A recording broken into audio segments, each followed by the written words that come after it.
ఒకేసారి మీ పార్టీని farm house లో ప్లాన్ చేయాలనుకుంటే వెంటనే డోసే యాప్ ని డౌన్లోడ్ చేసుకుని బుక్ చేసుకోండి.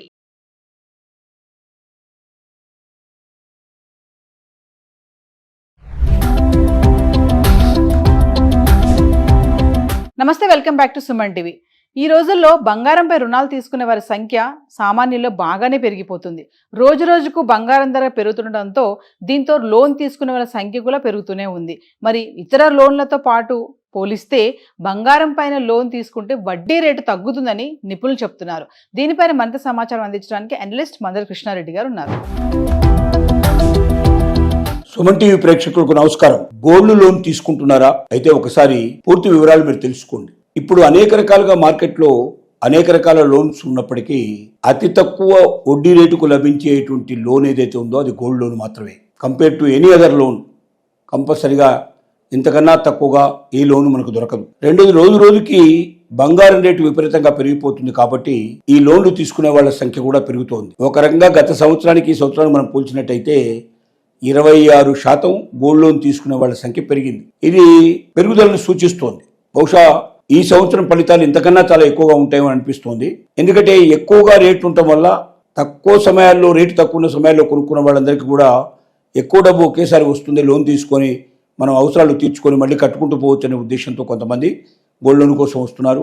కొంతమంది ఇప్పుడు దాన్ని బయట అమ్మేదానికన్నా లోనుగా తీసుకుంటే మళ్ళీ ఎప్పుడో ఒకసారి మనం దాన్ని కట్టేసి వెనక్కి తీసుకోవచ్చు, ఇంకా రేటు పెరుగుతుంది బాగా, అది మనకు ఒక పెద్ద అసెట్ కింద మారుతుందనే ఉద్దేశంతో కొంతమంది పనిచేస్తున్నారు. కానీ విచిత్రం ఏంటంటే గోల్డ్ లోన్ గతంలో తీసుకున్న వాళ్ళలో 30% మంది డబ్బులు తిరిగి చెల్లించకుండా ఎగవేతకు పాల్పడ్డారు. ఇది చాలా కష్టమైన విషయం. అంటే అనొచ్చు మీరు, మన దగ్గర గోల్డ్ ఉంది కదా అమ్మేయచ్చు కదని.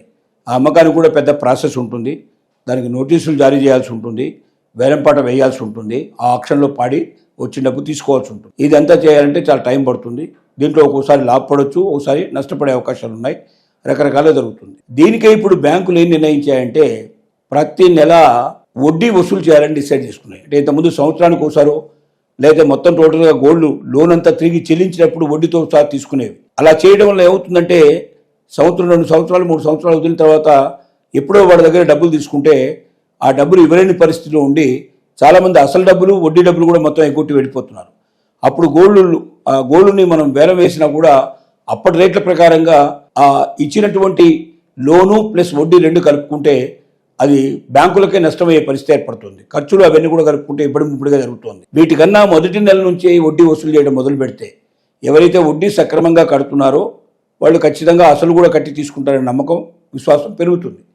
అలా కాకుండా వారు మొదట్లోనే మంత్లీ ఇచ్చేటువంటి వడ్డీనే ఎగ్గొట్టడం మొదలుపెట్టారంటే వాళ్ళని అనుమానించి వాళ్ళ దగ్గర నుంచి మొత్తం రికవర్ చేసి వాళ్ళ గోల్డ్ వాళ్ళకి ఇచ్చేసి మా లోన్ మొత్తం అమౌంట్ మాకు కట్టండి అని చెప్పి కూడా డిమాండ్ చేయడానికి అవకాశాలు ఉంటాయి. ఇది ఒక మంచి అవకాశం బ్యాంకులకి. రెండోది, రిజర్వ్ బ్యాంక్ ఆఫ్ ఇండియా చేసిన కొత్త నిర్ణయాల ప్రకారంగా ఇంతకుముందు గతంలో 2-3 సంవత్సరాల వరకు కూడా ఎంత కావాలంటే అంత లోన్ తీసుకున్న తర్వాత బంగారాన్ని విడిపించుకోకపోయినా ఇబ్బంది లేకుండా ఉండేది. దానివల్ల ఏంటంటే చాలామంది ఈ దేశం విడిచిపెట్టి వేరే దేశానికి వెళ్ళిన వాళ్ళు కానీ, లేకపోతే చనిపోయిన వాళ్ళు కానీ, ఇలాంటి వాళ్ళు ఎవరు కూడా దాన్ని తీసుకోవడానికి ముందుకు వచ్చేవాళ్ళు కారు. దానివల్ల కొన్నిసార్లు బ్యాంకులకు లాభాలు వచ్చాయి, కొన్నిసార్లు నష్టాలు కూడా జరిగాయి. అలా కాకుండా ఇప్పుడు ఏం చేస్తున్నారంటే సంవత్సరానికి ఒక్కసారి మొత్తం డబ్బులు కట్టేసి బ్యాంకులో ఉన్నటువంటి మొత్తం బంగారం బయటికి తీసుకొని మళ్ళీ